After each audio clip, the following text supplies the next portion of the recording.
Bienvenidos a este segundo webinar en el marco de la campaña de divulgación que Landmatrix está realizando sobre acaparamiento de tierras. Yo soy Martín Simón, soy director de programas de Fundapaz, punto focal de Landmatrix en América Latina y el Caribe. Fundapaz, como ustedes saben, está en el norte de Argentina y a través de la Landmatrix y otras iniciativas, como la plataforma Semiárido también, desarrollamos actividades en toda la región. Me acompañan en esta apertura del segundo seminario web Gabriel Segueso, director ejecutivo de Fundapaz, quien va a estar realizando todas las reflexiones finales del seminario de hoy. Y nuestros expositores del día. Está con nosotros Carmen Collado Solís, que es doctorando de la Universidad de Amberes en Bélgica. Está Marcela Alvarado, del Sistema de Información de la Problemática Agraria en Ecuador, el SIPAE en Ecuador. Está Natalia Espinosa Rincón, del Observatorio de Territorios Étnicos y Campesinos de la Universidad Javeriana de Bogotá, en Colombia. Muchísimas gracias a los cuatro. Dos palabras sobre esta campaña. Esta campaña que se está desarrollando durante todo el mes de noviembre incluye varios instrumentos que les voy a contar.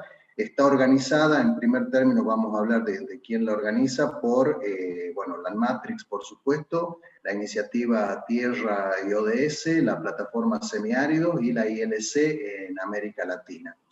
La hemos denominado el acaparamiento de tierras desde adentro, y el objetivo principal es visibilizar y mitigar los impactos del acaparamiento de tierras sobre campesinos, indígenas y afrodescendientes en América Latina.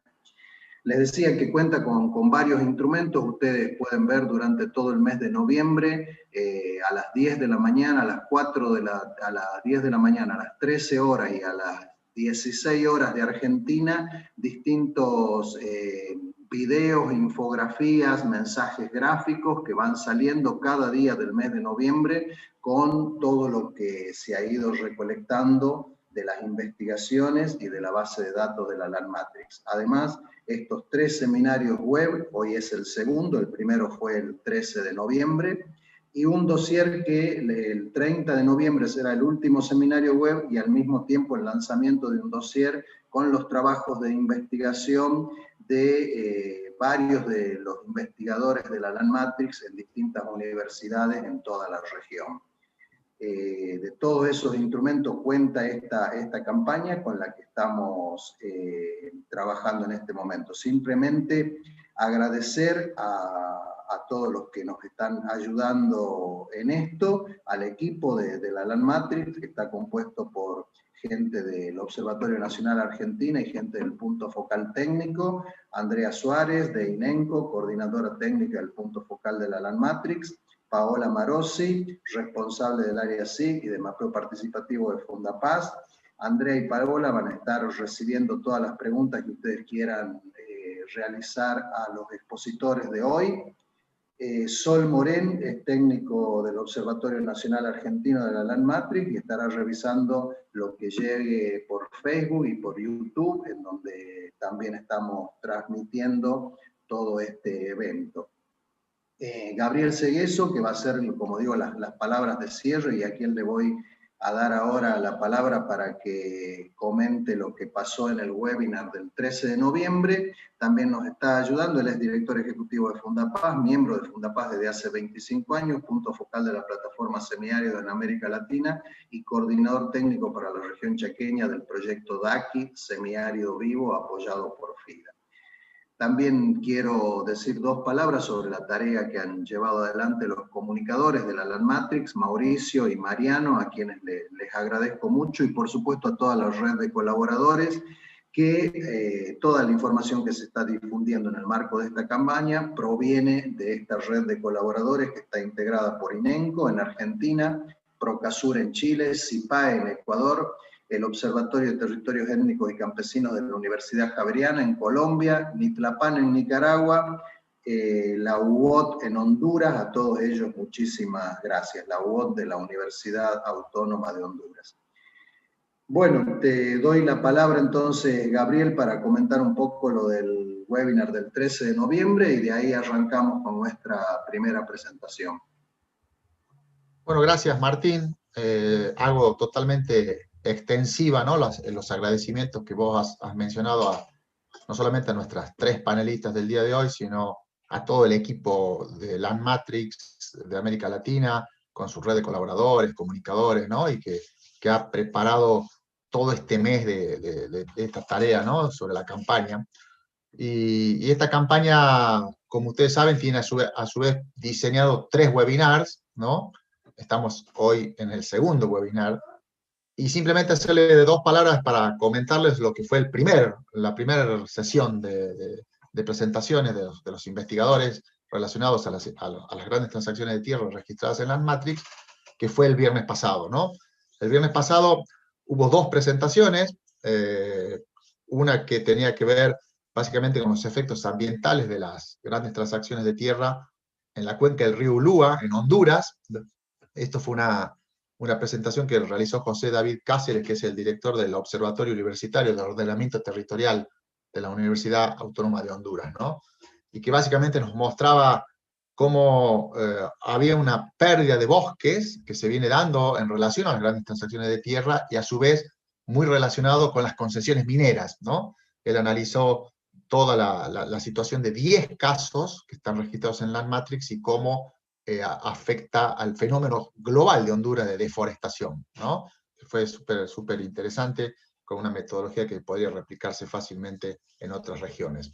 Y después hubo una segunda presentación que fue por parte de Natalia Castelnuovo Piravén, de la Universidad de Buenos Aires, y del CONICET, de la Argentina, que básicamente ella mostraba los efectos sociales en el norte del país, en la provincia de Salta, sobre la Ruta 86, en donde específicamente comunidades indígenas están totalmente rodeadas por producción agropecuaria intensiva, básicamente producción de soja, maíz, ¿no? O sea, como un fenómeno muy asociado a la expansión de la frontera agrícola argentina y en ese lugar con mucha conflictividad, ¿no?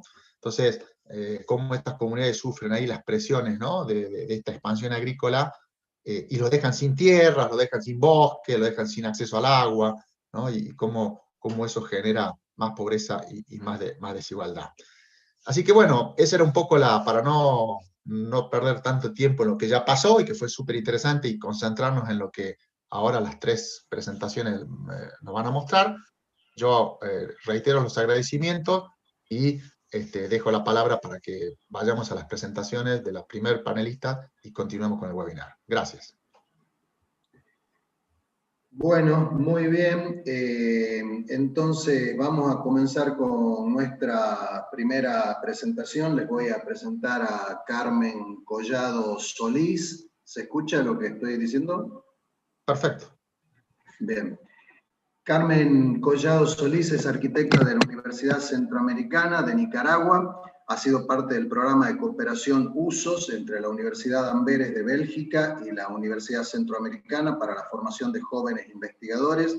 Realizó el máster en asentamientos humanos de la Universidad Católica de Lovaina, en Bélgica. Entre el 2015 y 2018 se desempeñó como facilitadora país de la Estrategia Nacional de Involucramiento, la ENI, para acceso a la tierra en Nicaragua y coordinadora de la red Landmatrix en Centroamérica. Ambos roles implementados durante su estancia como investigadora en NIPLAPAM, Universidad Centroamericana de Nicaragua. Actualmente realiza un doctorado conjunto en Ciencias de Desarrollo e Ingeniería de la Universidad de Amberes en Leuven, respectivamente. Desde un proceso de investigación y acción participativa, su investigación doctoral se centra en analizar cómo diversas iniciativas de acceso a la tierra en zonas rurales de Nicaragua son socialmente innovadoras, favoreciendo a condiciones sociales y ambientales más justas en contraposición al modelo hegemónico agroexportador y concentración de tierras. La investigación a presentar se titula Analizando el acaparamiento de tierras en Nicaragua desde una perspectiva del acceso y gobernanza de la tierra. Esta investigación analiza la problemática contemporánea del acaparamiento de tierras y la necesidad de reintroducir la dimensión sociopolítica en el análisis de las prácticas de derecho a la propiedad, usando el estudio de casos de áreas rurales en Nicaragua. Muchísimas gracias, Carmen. La palabra es tuya. Muy buenas tardes. Muchas gracias, Martín, por la introducción. Muchas gracias a todos por estar acompañándonos el día de hoy. Entonces voy a proceder a compartir mi presentación. Por aquí está. Vamos a ajustar un poco para comenzar. ¿Por ahí se ve bien? Perfecto. Entonces, bueno, les comento, ¿verdad? Esta es parte de mi trabajo doctoral, como ya bien dijo Martín. Y el día de hoy lo que les voy a presentar es la primera parte de mi trabajo doctoral que está dedicado a caracterizar cuál es ese modelo de desarrollo de agronegocios y agroindustrial que se está empujando en Nicaragua históricamente, pero que se ha visto fortalecido durante las últimas 2 décadas. Antes de empezar con eso, sí, quisiera presentarles a ustedes unas estadísticas sobre el panorama regional y local de las grandes transacciones. Entonces, un poco sobre Centroamérica para contextualizar, y estos datos es importante mencionar que corresponden a estadísticas que son de acceso libre y que pueden encontrarse en la base de datos abierta de Landmatrix. Entonces, a la fecha, hay 67 grandes adquisiciones de tierra reportadas para Centroamérica, y entre estas 67 se suman 1.4 millones de hectáreas, es decir, bastante tierra, mucha tierra. Las principales características de estas grandes adquisiciones es que en la gran mayoría está involucrado capital transnacional. La mayor parte de estas grandes transacciones se hacen a través de compras directas, implican grandes extensiones de tierra. Más de la mitad tienen áreas que superan las 4.000 hectáreas de extensión. Casi todas cuentan con un contrato firmado respaldando la transacción o legitimándola. Y otro dato muy interesante es el hecho de que a pesar de la gran área de tierra que está involucrada en estas transacciones, ni siquiera una cuarta parte se encuentra en operación. Es decir, que aunque se adquieren grandes porciones de tierra o se transfieren grandes áreas, es muy poca la que en realidad se encuentra trabajando o es puesta a trabajar a través de estas grandes transacciones. Ahora, si nos trasladamos más específicamente al caso de Nicaragua, la dinámica es muy parecida a la del modelo centroamericano en general. Son grandes extensiones de tierra, principalmente con participación de capital transnacional adquiridas a través de compras directas, con contratos firmados y también muy poca superficie, es decir, apenas 72.600 hectáreas del más de 500.000 de hectáreas que se encuentran adquiridos en grandes transacciones en Nicaragua, se encuentran en operación, es decir, se encuentran a través de en funcionamiento en algún tipo de inversión de agronegocio o industrial o de turismo. En el caso particular de Nicaragua, es importante destacar que entre los casos reportados en la Landmatrix se encuentra el de la adquisición, el proyecto de inversión del Gran Canal Interoceánico, y solo ese ocupa 300.000 hectáreas del poco más de 500.000 que está reportado en Nicaragua. Otra cosa importante a mencionar es que la base de Landmatrix, si bien es muy diversa en términos de los casos que se recogen, existen limitaciones en términos de los datos que se presentan. Nos permite ver tendencias, pero no ser determinantes en cuanto al fenómeno del acaparamiento de las grandes transacciones, porque depende mucho del registro que se hagan en los países. Pues, por ejemplo, en Centroamérica la mayor parte de los registros está en Nicaragua, y eso se puede relacionar con el hecho de que hay un mayor interés de parte de Nicaragua, de investigadores trabajando en Nicaragua, en reportar grandes transacciones en este país. Otro elemento importante tiene que ver con el propósito de estas grandes transacciones, algo que entonces en Nicaragua en particular vemos que los mayores propósitos de estas grandes transacciones tienen que ver con plantaciones forestales, actividades mineras, la producción de biocombustibles, y en menor proporción vemos combinados ganadería, agricultura, proyectos para la producción de energía renovable. Nuevamente, esto no indica o no debe leerse como que sí, hay más plantaciones forestales que ganadería en Nicaragua, lo cual no es cierto, sino que los casos reportados en Landmatrix corresponden a esa tendencia. Y también tiene que ver con la disponibilidad de información que hay para registrar estos casos. Por ejemplo, reportar casos de grandes adquisiciones para ganadería es mucho más difícil porque es un mercado que se maneja de manera más informal que el que se mueve a través de las plantaciones forestales, y ya vamos a explicar más adelante por qué.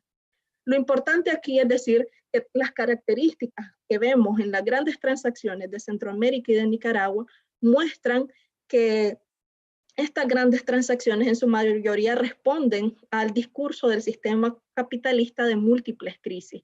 Es decir, necesitamos producción de alimentos porque hay una crisis alimentaria mundial, necesitamos biocombustibles por las crisis energéticas y climáticas, y necesitamos también plantaciones forestales para reaccionar al cambio climático, y todos estos discursos que se ven en esferas más globales influyen también en qué tipo de proyectos se ponen a trabajar. De aquí, esta investigación apuesta a determinar cómo los procesos y dinámicas institucionales alrededor de los derechos, no solo de propiedad de la tierra, sino de los derechos de la tierra en general, de los sistemas de tenencia y los regímenes de propiedad, habilitan ciertos procesos de acumulación de tierra. Quiénes ganan y quiénes pierden en estos procesos, y cuáles son los impactos de este tipo de intervenciones en las poblaciones locales. Aquí es importante aclarar que el modelo de desarrollo histórico en Nicaragua es de acumulación y despojo de bienes naturales. Eso no es algo nuevo. Pero en los últimos años este modelo se ha visto incrementado por debilidades en procesos de legalización de la reforma agraria nicaragüense y por barreras en el acceso al capital financiero como crédito. Además, cada vez más hay mucha más tierra en menos manos, se genera cada vez más degradación ambiental y pobreza para la mayoría de la población. Y hay bastante trabajo de investigación que ya ha ido documentando este tipo de procesos. Ahora, para esta investigación en particular, me voy a centrar en presentar dos experiencias particulares de grandes transacciones, debido a las restricciones de tiempo, ¿verdad?, que tenemos por aquí.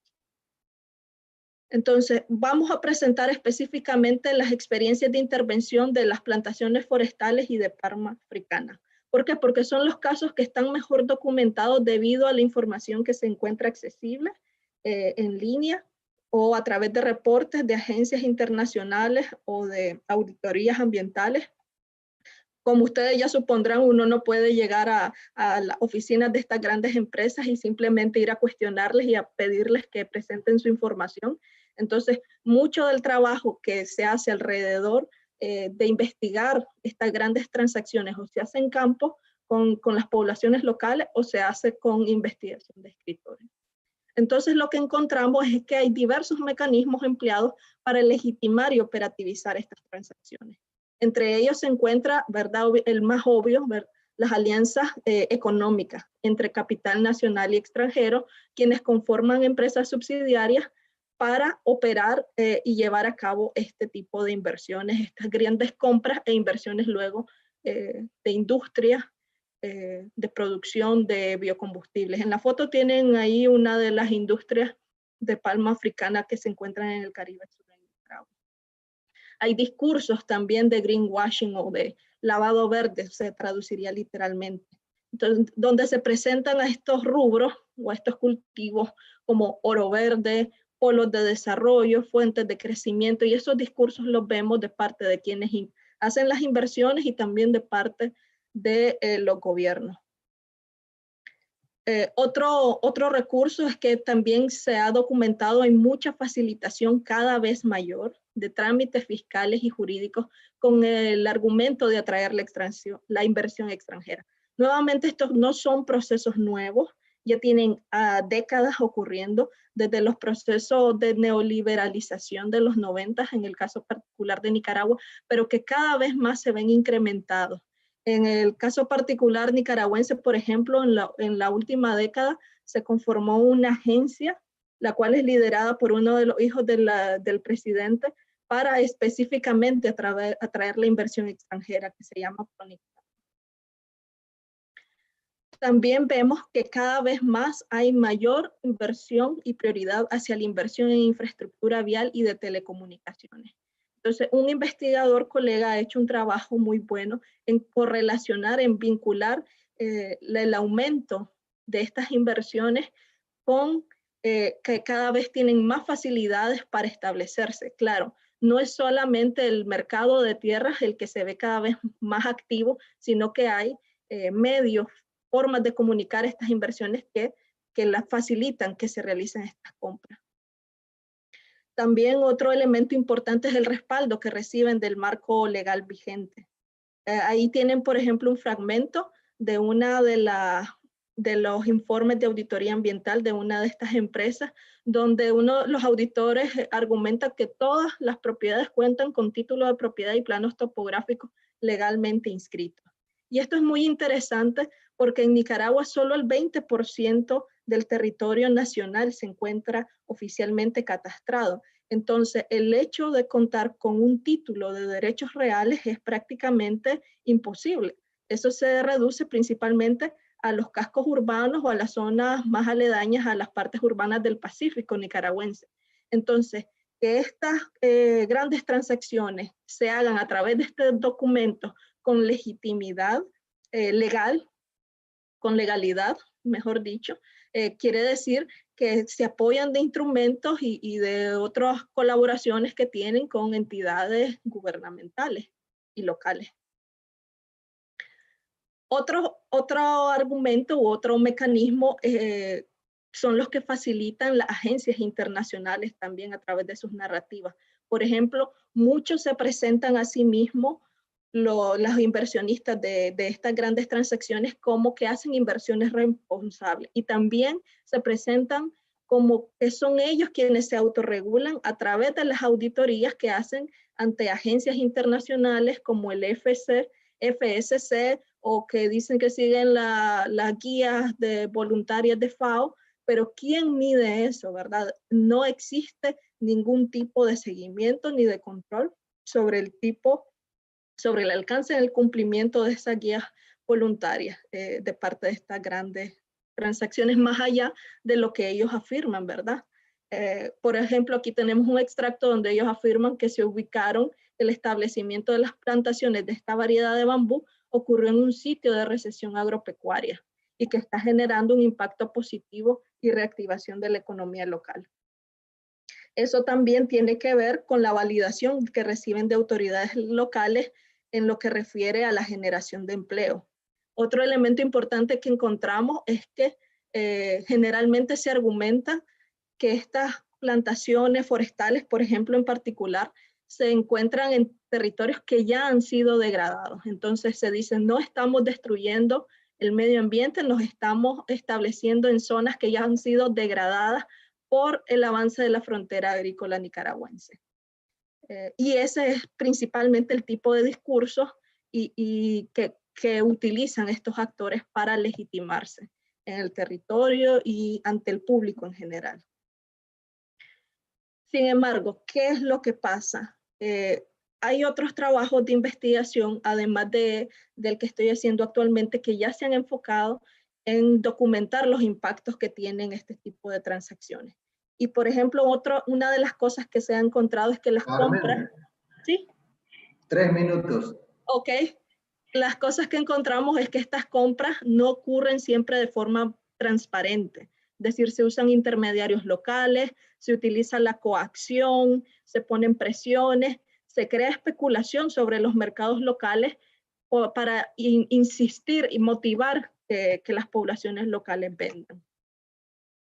También otra forma de poner presión es encerrándolos, es decir, estas grandes empresas van comprando toda la tierra alrededor de quienes les van vendiendo y cada vez más quedan menos familias que se sienten encerradas en sus propias parcelas. A su vez hay reducción en la disponibilidad de agua porque estas grandes inversiones, generalmente del tipo agropecuario, demandan mucha agua para su consumo, para operar, y también implican uso de otros químicos que las poblaciones locales no utilizan. Entonces, aquí tenemos unos extractos, testimonios de alguna gente entrevistada en el marco de una investigación que se hizo. Y ahora, analizando el otro nivel de los impactos, ¿verdad?, que tienen estas grandes transacciones, que nosotros encontramos que sí contribuyen o que al menos sí están ocurriendo al mismo tiempo que el avance de la frontera agrícola nicaragüense. Entonces, ellos nos decían, ¿verdad?, al revisar los documentos de las auditorías, ellos afirman que no, que ellos se instalan en tierra ya degradada o que ya no es bosque virgen. Pero cuando contraponemos los mapas oficiales de la frontera agrícola nicaragüense con la instalación de estas grandes transacciones, vemos que muchas de ellas están ocurriendo en simultáneo al avance de la frontera agrícola. Entonces, no es tan cierto que ellas se instalan en tierra que ya ha sido degradada u ocupada.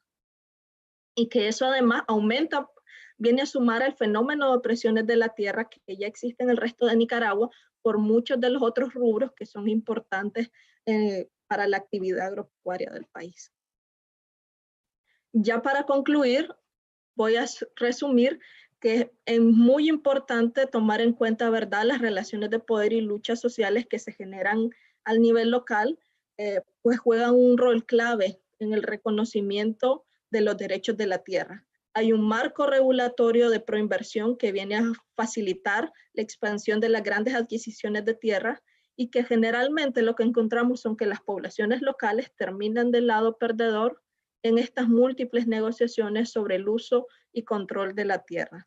Entonces, hasta ahí tengo, y cualquier cosa, si hay preguntas, comentarios, con mucho gusto las vemos después. Paola, Andrea, me parece que siguen ustedes ahora con el tema de las preguntas. Bueno, buenos días a todas, a todos. Gracias, Carmen. Sí, recordarles un poquito que pueden dejar las preguntas en el chat de la sala y ponernos, aclararnos a quién de las tres expositoras está dirigida la pregunta. Al final de las tres exposiciones nos daremos unos minutos para responder esas consultas que tengan las y los participantes. También recordarles que nos pueden seguir en nuestras redes sociales, Landmatrix LAC, en Instagram, Twitter y Facebook. Y ahora nos vamos a dejar, le vamos a compartir un pequeño video que se hizo durante toda esta campaña. También es un recurso que cada vez se ve más presionado y en consecuencia su valor aumenta. Y también hay otra cosa muy importante y que cada vez toma mayor valor, es la importancia que tiene el agua relacionado con la tierra. Entonces, tener tierra para acceder a agua o para garantizar el acceso a fuentes de agua es importante también para estos grandes inversores, sobre todo para aquellos cuyas grandes inversiones están relacionadas con la producción agrícola o agropecuario, forestal. En ese sentido es ser dueños de la tierra, pero de lo que la tierra contiene.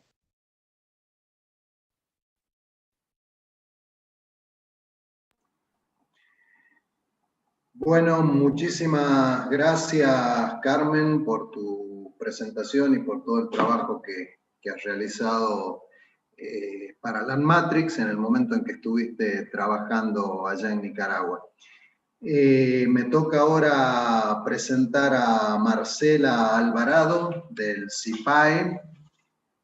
Marcela es máster en Desarrollo Territorial Rural de Flaxo, ingeniera en Geografía y Desarrollo Sustentable con mención en Ordenamiento Territorial de la Pontificia Universidad Católica del Ecuador e investigadora del CIPAE. Ha realizado investigaciones agrarias con contribuciones desde la geografía. Ha publicado mapas y artículos como autora y coautora, entre ellos el Atlas de la Tenencia de la Tierra en Ecuador. Ha acompañado procesos de capacitación y debate sobre tierra, gestión de territorios, herramientas de mapeo social, inequidad en el acceso a los recursos naturales, gobernanza territorial. Ha realizado acompañamiento a organizaciones de bases y nacionales, indígenas, campesinas y afroecuatorianas. El nombre de su presentación es Una aproximación a las grandes transacciones de tierras en Esmeraldas. La zona norte de la provincia de Esmeraldas, en el Ecuador, ha sido el escenario de una dinámica territorial compleja. Es una provincia fronteriza con importante presencia de población afroecuatoriana, asentada en territorios ancestrales, que se ven presionados por la economía extractiva de minería, madera y palma africana. En este escenario nos preguntamos cuáles son las grandes transacciones de tierra, cuál es la superficie de tierras que ha implicado dichas transacciones y qué actores han participado. Para responder estas preguntas se aplicó el método de revisión documental en el registro de propiedad del Cantón San Lorenzo. En esta ponencia se presentan estos resultados. Muchísimas gracias, Marcela, y tenés la palabra. Muchas gracias, Martín. Buenos días con todas y todas las personas que nos acompañan, que están en la sala y también que nos están siguiendo por el Facebook. Entonces voy a compartir la pantalla justamente en relación a lo que acabas de mencionar, Martín. Mi presentación se va a hacer en el Cantón San Lorenzo de la provincia de Esmeraldas. De manera específica, y no vamos a realizar una mirada en términos generales del Ecuador, sino, como digo, es más específica y particular. Esta investigación la realizamos de manera conjunta con Pablo Minda. Él es investigador de la Universidad Técnica de Esmeraldas Luis Vargas Torres. La presentación el día de hoy la vamos a organizar en 5 secciones. Una primera, brevemente, antecedentes con la pregunta de investigación. Luego sí me quise detener en el método de investigación, la ubicación en términos generales del Cantón San Lorenzo y los resultados con algunas explicaciones, con algunas reflexiones finales. Entonces, en términos generales, me permito mencionar y asimismo agradecer. En este momento nos están acompañando algunos estudiantes de la Universidad Técnica de Esmeraldas Luis Vargas Torres, que fueron estudiantes con los que sumamos esfuerzos y realizamos esta investigación. Asimismo, los compañeros del proyecto Equiterra. Entonces, arrancamos con la pregunta de investigación, que justamente es cuáles son las grandes transacciones de tierra que han ocurrido a partir del año 2000 en el Cantón de Esmeraldas, en el Cantón San Lorenzo, perdón, en la provincia de Esmeraldas, y los actores. Para llegar a responder esa pregunta de investigación, entonces aplicamos el método de investigación de revisión documental. Me permito acá presentar en general los diversos pasos. Entonces, para eso fue central las gestiones previas que hicimos en articulación con investigadores, con los estudiantes. A su vez, nos articulamos con proyectos y principalmente la gestión y diálogo que se realizó con el municipio de San Lorenzo, y también realizamos gestiones con otro municipio. Concluimos la actividad en el municipio de San Lorenzo. Si no hubiéramos tenido estos diálogos previos y un caminar preliminar que se tenía ya de nuestros pares en Esmeraldas, probablemente no hubiéramos alcanzado a realizar esta investigación, principalmente por el acceso a la información dentro del Cantón San Lorenzo. Luego vino un proceso de diseño, de ajuste de la boleta de campo, un proceso de formación con los estudiantes, y luego vino justamente el proceso de revisión documental del archivo del registro de la propiedad. Aquí vale la pena mencionar que es información primaria, es decir, son los documentos, los archivos en donde normalmente una institución pública tiene de manera organizada, ordenada el proceso de registro de estos datos. A su vez, es importante mencionar que esta información nos permite hacer un importante acercamiento hacia la realidad, pero es una parte. Asimismo, Carmen había mencionado que no toda la información está legalizada o registrada. Entonces, justamente, esta vez, en nuestro caso, nos hemos centrado en la información que está registrada dentro del registro de la propiedad, habiendo un porcentaje muy importante de transacciones de la tierra que no son registradas, ¿no? Que no hacen parte de esta legalidad.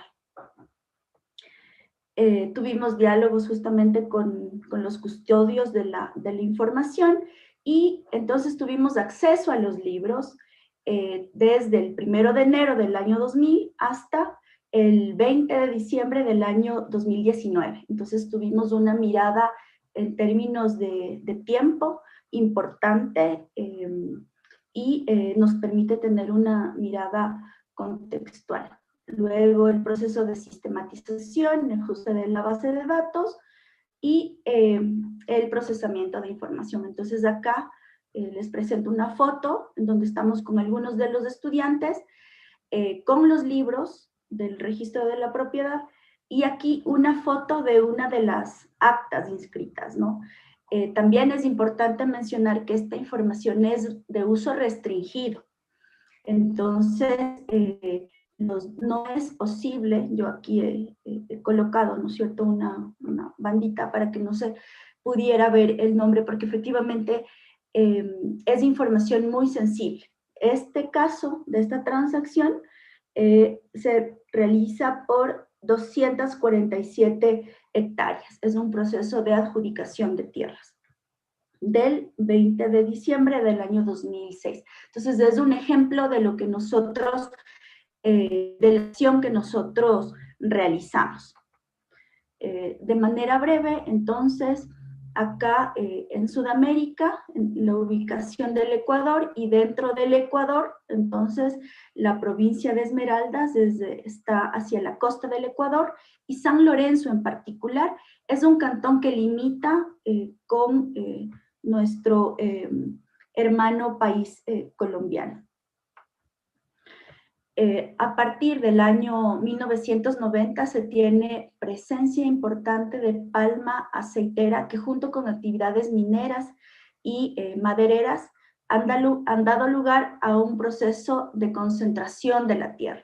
Según datos de Pablo Minda del año 2002, 32 propiedades de más de 500 hectáreas concentraron el 42% del cantón San Lorenzo. A su vez, nosotros mencionamos que los procesos de concentración y acaparamiento de tierras se han agudizado por demanda de tierras por parte de empresarios, justamente articulados a los procesos de palma africana, pero además existen mecanismos de acceso que están fuera del cauce de la ley.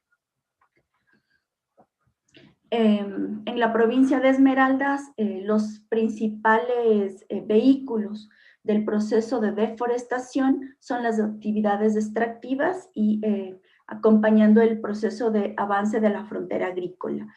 En la provincia de Esmeraldas, el 44% de la población se autodefine como afroecuatoriana, negra o mulata y se localizan justamente en el cantón San Lorenzo, Quinindé y Eloy Alfaro.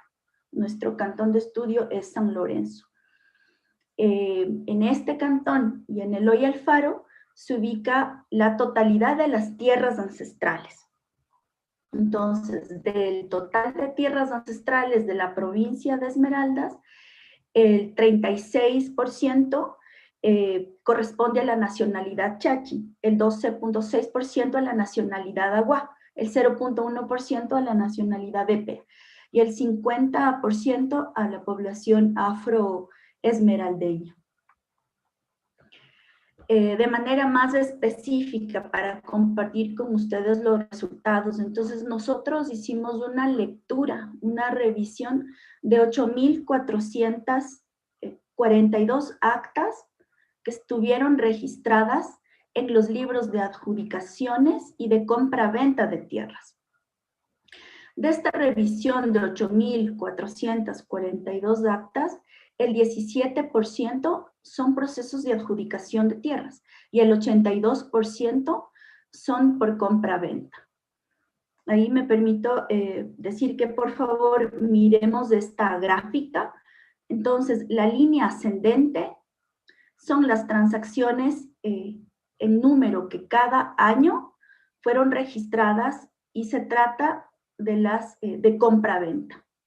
Entonces, el número va de manera permanente, de manera ascendente. La tendencia es que asciende. Lo contrario ocurre con los procesos de adjudicación de tierras, que más bien tiende a descender, aunque vemos aquí un repunte en el año 2014. Esta gráfica, tal vez algunos no conocen qué son los procesos de adjudicación de tierras, son los procesos en donde para el acceso a la tierra interviene el Estado. Entonces, cambia de dominio del Estado, ya sea una comunidad, a un particular, a una empresa. Entonces, inicialmente la tierra, la propiedad del dominio era del Estado y cambia, digamos.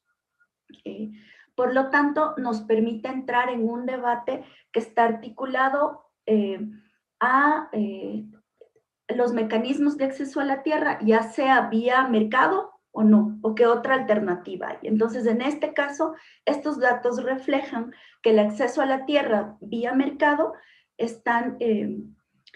son de manera ascendente, ¿no? Se han incrementado. Y los otros mecanismos, que normalmente eran vía reforma agraria, están decreciendo de manera importante. A su vez, para centrarnos en las grandes transacciones de tierras definidas desde los indicadores de la Land Matrix, entonces las tierras que son las transacciones que han implicado de más de 200 hectáreas, de las 8.442, 177 son transacciones de más de 200 hectáreas y representan al menos solamente el 2.1% de todos los casos registrados, solo el 2.1%. Entonces, de estas 177, 55 son adjudicaciones y 120 son compraventas. Las adjudicaciones, esas 55 adjudicaciones en los prácticamente 20 años, 19, 20 años de la mirada histórica que estamos haciendo, representan el 17% de la superficie del Cantón de Esmeraldas. Y esas 120 transacciones de tierras vía compra-venta representan el 34% del Cantón San Lorenzo. Entonces son, digamos, son datos importantes, ¿no? Cubren superficie importante. Asimismo, me permití colocar esta gráfica que si bien tiene muchos datos, mucho número, pero lo que yo quería resaltar acá es, vamos a hacer un ejemplo, ¿no? Acá, en las parroquias de Alto Tambo, Santa Rita y Urbina, es decir, una gran compra de tierras, hay una acta, un acta registrada y tiene una superficie de 2.854 hectáreas. Es decir, es de una magnitud importante. Otro ejemplo, en Alto Tambo ubicamos 24 actas y en total esas 24 actas de tierras, esos 24 compraventas de tierras, implicaron 26.400 hectáreas, es decir, un poquito más de 1.000 hectáreas, ¿no? Entonces, en promedio, cada transacción tiene alrededor de 1.000 hectáreas. Y como veíamos esta, casi, digamos, llega a los 3.000 hectáreas. Son superficies que probablemente no, en nuestro imaginario ni siquiera alcanzamos a comprender, a dimensionar esas importantes superficies. Ahora voy un poquito a centrarme en el tipo de propietario, ¿no? Nosotros hicimos una tipología a partir de la base de datos que construimos de las transacciones de más de 200 hectáreas. Entonces, en este caso vemos las transacciones de compra-venta. Entonces, encontramos que el 50% las realizaron personas naturales, casi el 40% la realizaron empresas, el 5% fueron fundaciones que compraron tierra, el 2% el Estado, el 1.6% una cooperativa de ahorro y crédito. En el caso de las adjudicaciones a partir de la misma tipología, el 42% fueron personas naturales, el 22% fundaciones, el 12% comunidades, el 12% empresas y asociaciones del 9%. Para compartir algunas reflexiones finales de esta información. Entonces, estos datos, este análisis nos permite, por un lado, mirar justamente esa tendencia creciente del mercado de tierras para el acceso a la tierra frente a este otro mecanismo vía adjudicación de tierras. De las parroquias del Cantón San Lorenzo, en donde ubicamos que hay mayor superficie bajo transacción, resaltaron siempre Alto Tambo y 5 de junio. Entonces habría que prestar especial atención a lo que ocurre en estos casos. A su vez, en los casos en donde se encontró procesos de compra-venta y de adjudicación, se ubicó a empresas productoras de palma africana, extractoras y asimismo madereras. Y finalmente quería mencionar que consideramos que este método de investigación utilizado es la primera vez que, digamos, lo habíamos puesto en marcha. Consideramos que puede ser un sistema de monitoreo que nos permita mirar incluso año a año qué es lo que pasa con las transacciones de tierras, incluso a nivel de parroquia, nos permite esta mirada hacia todo un cantón, ¿no? Y por lo tanto, en algún momento, pensando en un proceso de diseño de políticas públicas, evidentemente acompañado, organizado con organizaciones del territorio, universidades y gobiernos locales, consideramos que podría ser puesta en marcha. Esas eran un poquito los elementos que queríamos compartir con ustedes. Muchísimas gracias. Muchas gracias, Marcela, por la presentación y por supuesto también por el enorme trabajo que están desarrollando en Ecuador, CIPAE junto a la ENI Ecuador. Le doy la palabra a Paola. Bueno, le recordamos que los videos de cada uno de los seminarios los pueden encontrar en la sección noticias de nuestra página web, www.landmatrixlac.org.ar. Y también nos pueden seguir por las redes sociales con los siguientes hashtags: acaparamiento de tierras, grandes transacciones de tierras, y otros hashtags secundarios son ley de propiedad indígena, contaminación minera, acceso a la tierra, gobernanza de la tierra, pequeños productores y derechos de tenencia. De nuevo, les repito que nos pueden dejar las preguntas en el chat de la sala, ¿sí? Luego haremos una ronda para continuar charlando con las expositoras. Los vamos a dejar nuevamente con otro video que se produjo durante esta campaña. Muchas gracias.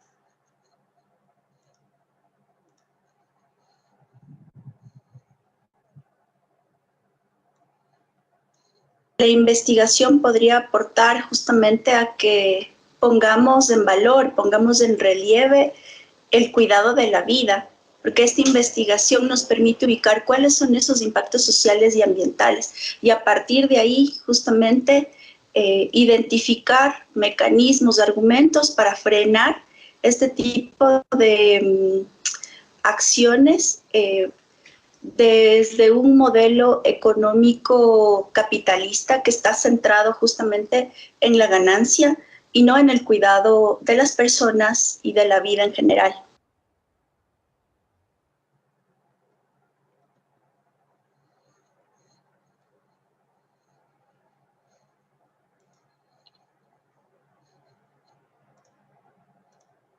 Como las mujeres rurales, que son muy importantes en nuestros territorios rurales, cómo ellas pierden el acceso al agua, ¿cierto? Cómo estos canales de agua en donde ellas antes podían ir a bañarse, a lavar la ropa y a hacer un montón de actividades, ya no la pueden hacer porque el agua se está privatizando, pero además porque el agua se está contaminando por el uso de agroquímicos, por, bueno, todos los factores contaminantes que tiene un cultivo como la palma de aceite, están afectando fuertísimamente a las mujeres. Entonces aquí vemos que, claro, hay unas afectaciones, por ejemplo, en términos de salud para las mujeres, pero finalmente esto implica unas pérdidas de las tradiciones de las comunidades.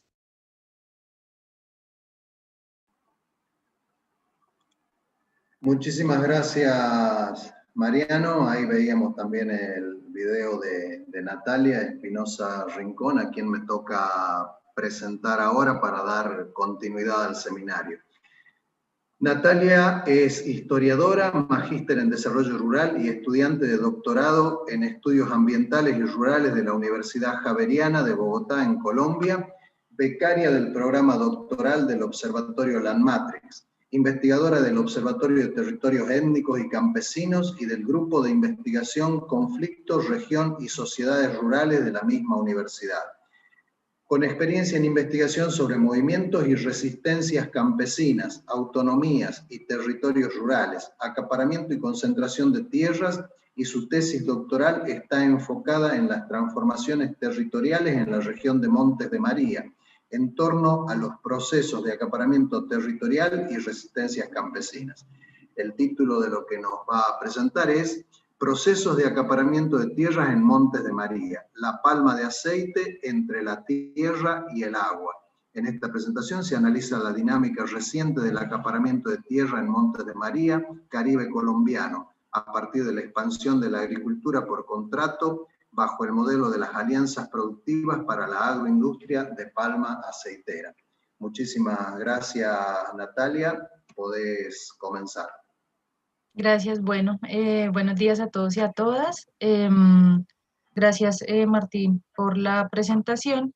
Les voy a compartir pantalla y mientras tanto les cuento lo que vamos a ver en esta presentación es un ejercicio de investigación que hicimos en el marco de la beca doctoral, en el que trabajamos con otro investigador, Juan David Rodríguez. Él es geólogo, tiene una especialización, está terminando una especialización en gestión del territorio, y con él empezamos a trabajar un poco un tema que nos ha llamado mucho la atención y que tiene que ver con los procesos, con el acaparamiento de tierras y el acaparamiento del agua.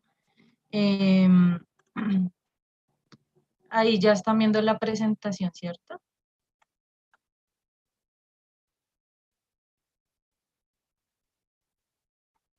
Bueno, entonces en primer lugar, o la idea un poco ahora es contarles más o menos por qué estamos hablando de Montes de María y por qué la palma de aceite.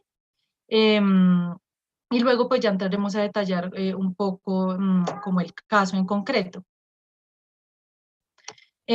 Nosotros venimos trabajando desde hace algunos años desde el Observatorio de Territorios Étnicos y Campesinos de la Javeriana con Landmatrix, y en ese ejercicio se han ido, dijéramos, como recopilando información de distintos casos de grandes transacciones de tierra. Actualmente tenemos 79 casos que se encuentran, ustedes los pueden encontrar en la base de datos de Landmatrix para el caso colombiano, que corresponden más o menos a 1.187.000 hectáreas. Como lo han señalado ya anteriormente las ponentes Marcela y Carmen, este es como un indicativo del fenómeno de lo que está sucediendo en Colombia. Sin embargo, no da cuenta, dijéramos, de toda la realidad de lo que está pasando, sino como una porción, Martín lo llamaba en algún momento como la punta del iceberg del fenómeno de acaparamiento de tierras que se da en el país o en los países en general. Siendo así, de estos 79 casos de grandes transacciones, empezamos a ver algunos temas que nos han llamado la atención. El primero tiene que ver con la participación de los inversores nacionales. Dijéramos que frente a la fiebre por la tierra que hubo y frente a esta como explosión del fenómeno iniciado el siglo XXI, se puso mucha atención en el tema de los inversores extranjeros, que son muy importantes claramente para comprender el fenómeno, pero lo que nosotros luego nos dimos cuenta es que los inversores nacionales pues empiezan a tener un papel importante en estas dinámicas que se dan en torno a la tenencia de la tierra. En el caso colombiano encontramos que hay digamos, un papel muy importante de los inversores extranjeros. Hay reportados 35 casos en la Land Matrix que corresponden más o menos a 860.000 hectáreas y se concentran mayoritariamente en algunas regiones del país como la Orinoquía. Ahí ustedes pueden ver en la gráfica el caso del Meta y del Bichada con las barras amarillas que tiene una gran participación, mientras que el caso de los inversores nacionales, dijéramos que está como más expandido en distintas regiones y tiene una menor cantidad de hectáreas, son más o menos 327.000 hectáreas de tierra que han acaparado estos inversores nacionales, y ahí aparecen algunas regiones importantes nuevamente, el Meta para el caso de la Orinoquía, pero también aparecen, por ejemplo, Bolívar con una gran cantidad de casos de acaparamiento de tierra a partir de los inversores nacionales, bueno, y otros como Norte de Santander, Antioquia. Y el otro punto que nos llamó la atención, además de ver como cuál es el papel de los distintos inversores, es cuáles de estos casos están destinados a la producción de biocombustibles. De los 79 encontramos 30 casos de grandes transacciones que corresponden más o menos a 233.000 hectáreas aproximadamente. Y gran parte de estos casos para la producción de biocombustibles pues están asociados a la palma de aceite. Entonces aquí empezamos a ver, dijéramos, este fue un poco como el camino de por qué terminamos trabajando sobre Montes de María. Entonces, cuando empezamos a mirar el tema de la palma de aceite, pues nos damos cuenta que es un tema muy importante en Colombia. Y aquí voy a señalar solamente unos datos muy generales. Colombia es el cuarto productor a nivel mundial y el primero en América Latina. Si bien digamos, como el aporte que hace Colombia es muy inferior al que hacen los tres primeros países que se encuentran en Asia, que corresponde como al 80% de la producción global de la palma, pues llama la atención que Colombia se esté posicionando, dijéramos, desde hace algunos años como el primer país en América Latina en la producción de palma de aceite. De acuerdo con, estos son todos datos de Fedepalma. Fedepalma es el gremio nacional de productores de palma en Colombia, tiene un papel pues muy importante en términos de la promoción y el impulso a este cultivo en el país, y de acuerdo a la información que ellos señalan, aproximadamente hay 560.000 hectáreas de palma sembrada en el país y más o menos 486.000 hectáreas están en producción. Digamos que Fedepalma, si uno compara los datos que da Fedepalma con algunos datos que se obtienen a partir, por ejemplo, del Ministerio de Agricultura en Colombia, encuentra uno una similitud en términos de cifras, no es mucha la diferencia. Sin embargo, aquí vale la pena señalar que si bien Fedepalma recoge, dijéramos, como una gran parte de la producción de palma en el país, hemos encontrado recientemente otros procesos de expansión de la palma que Fedepalma señala no tener conocimiento, y esto tiene que ver un poco, por ejemplo, con lo que está pasando actualmente en términos de deforestación en la Amazonía para la producción de palma. Ya encontramos incluso con imágenes satelitales, se pueden observar grandes cultivos de palma en la Orinoquía y en la Amazonía, y un poco es como palma ilegal lo que se señala, y Fedepalma no reporta pues esta palma. Entonces, pues es importante tener en cuenta que estas 560.000 hectáreas, si bien reflejan como, digamos, como mayoritariamente lo que viene sucediendo, hay mucha más palma que es muy difícil poder rastrear porque se da, dijéramos, en condiciones muy complejas y no, dijéramos, no hay facilidad para poder rastrear qué está pasando, por ejemplo, con la palma en la Amazonía. Otro tema importante frente a la palma de aceite en Colombia es que es el segundo producto de mayor relevancia dentro de los cultivos permanentes y ocupa aproximadamente el sexto renglón en la generación de valor del sector agrícola. Aquí casi que 50 y 50% se va para la exportación y la otra, dijéramos, para consumo interno. Y si ustedes ven un poquito en el mapa que está en la diapositiva, encontramos que La Palma tiene presencia en este momento en 21 departamentos, en 161 municipios del país. Según Fedepalma, hay aproximadamente o un poco más de 6.000 productores. El 80% de ellos corresponde a pequeños y medianos productores, es decir, que tienen entre 0 y 50 hectáreas. Aproximadamente el 30% del área total sembrada se ha organizado a través de las alianzas productivas de palma de aceite. Carmen mencionaba un poco también, creo, si no estoy mal, este modelo ahorita en su presentación. Y a nivel nacional hay registradas 139 alianzas productivas, de las que ya les comentaré más adelante. Hay 66 plantas extractoras activas, 14 grupos industriales de alimentos y 12 plantas de biodiesel. Fedepalma se organiza a través de los núcleos palmeros. En este momento ellos tienen 4, la zona norte, la zona central, la zona oriental y la zona occidental. La zona norte, que es donde se encuentra Montes de María, es donde nosotros hemos venido trabajando recientemente frente a los procesos de acaparamiento de tierras, y aquí el papel de la empresa Oleoflores va a ser muy importante, y sobre ello volveremos más adelante. Entonces, esto es como un panorama muy general sobre por qué La Palma. Y el tema de Montes de María un poco es, pues ya ustedes veían en la gráfica anterior, que en Bolívar, que es esta barra de acá, pues hay una participación importante de casos de grandes transacciones, pero otro interés de trabajar en esta región de Montes de María tiene que ver un poco con los procesos de acompañamiento que viene realizando el Observatorio de Territorios Étnicos y Campesinos de la Javeriana desde hace aproximadamente 10 años en términos de investigación colaborativa, de acompañamiento a la defensa de la tierra y el territorio de comunidades campesinas y comunidades afro que se encuentran en esta región. Entonces, en términos generales, Montes de María se encuentra en la serranía de San Jacinto. No sé si ustedes alcanzan a ver ahí, bueno, un poco en el mapa, nos ubicamos en el Caribe colombiano. Son 15 municipios de los departamentos de Bolívar y Sucre. Bolívar son los municipios que pueden ver ustedes como entre morado y rosado un poco. Y el departamento de Sucre lo que está en verde.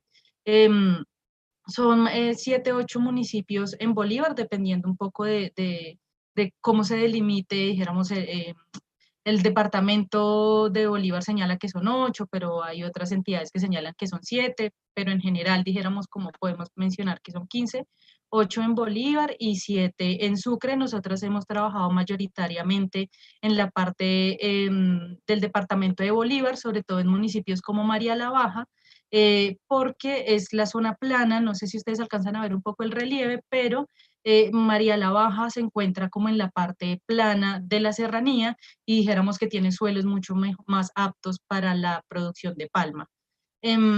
Montes de María es importante en términos históricos, y aquí lo que nosotros queremos también empezar a plantear es que pensar los procesos recientes de acaparamiento de tierras no se pueden pensar si al menos no se piensan en una mediana duración.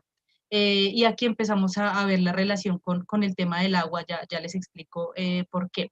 Pero entonces Montes de María, dijéramos, es importante o ha sido importante históricamente por varios factores o varios motivos. Uno tiene que ver con la ubicación geoestratégica. Montes de María, de alguna manera, es la conexión entre el Golfo de Morrosquillo y la salida un poco hacia el Pacífico, pero también es la conexión con el oriente del país, un poco hacia norte de Santander y la salida hacia Venezuela. Y esto ha sido muy importante en términos del conflicto armado colombiano y cómo el control territorial de distintos grupos guerrilleros, pero luego también paramilitares y grupos y militares han tratado de controlar esta zona, porque dijéramos un camino o un tránsito para movilizar armas, drogas, unidades militares y demás. Entonces, geoestratégicamente es muy importante por su capacidad de conexión hacia el interior del país. Pero adicional a esto, Montes de María ha tenido o ha sido considerada más o menos hasta los 90 como la despensa agrícola de la región. Aquí han habido algunos cultivos muy importantes, como la producción de arroz, por ejemplo, en María la Baja, pero también el tabaco en Carmen de Bolívar.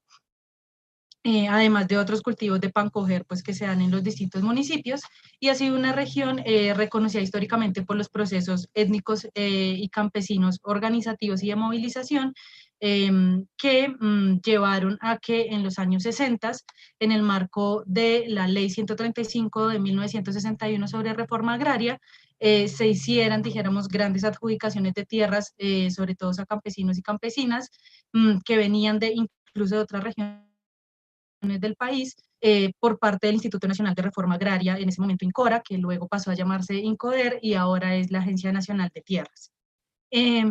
Perdón. En el marco de esta reforma agraria, entonces, se planteó la construcción de un distrito de riego, que es el distrito de riego de María la Baja.